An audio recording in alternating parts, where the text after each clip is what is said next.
Recording by Sargam studio Bodhgaya. चला ही डगरिया तहिला है को पतरा हो पतरी कमरिया तो चला ही डगरिया तहिला है को पतरा हो पतरी कमरिया तो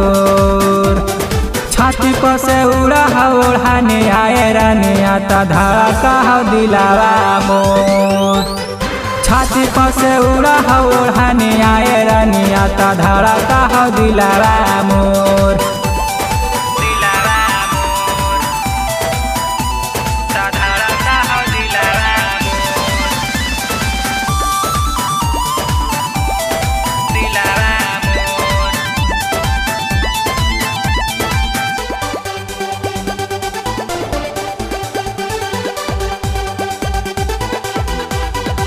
गोरे गोरे गलिया पे काले काले तिल गे देखा ही तोरा त मोर धड़ा का हो दिल गे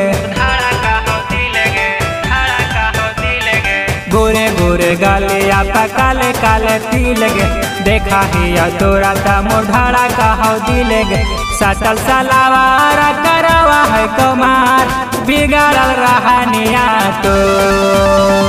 सटल सलावार करवा है कमार बिगड़ल रहनिया तो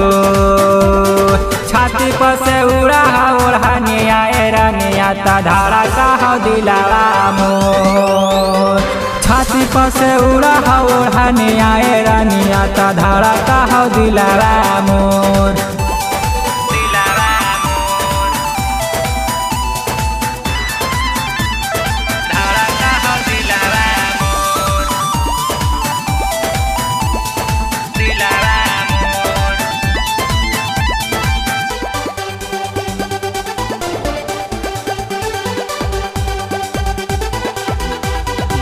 चला गीता देही आके देही झका झोर गे तोरा देखी लैका वन में मची जा है शोर गे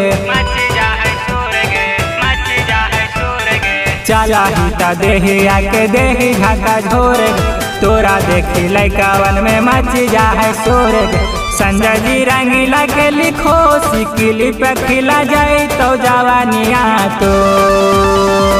संजय जी रंगीला के लिखो सिकिली पे खिला जाए तो जवानिया तो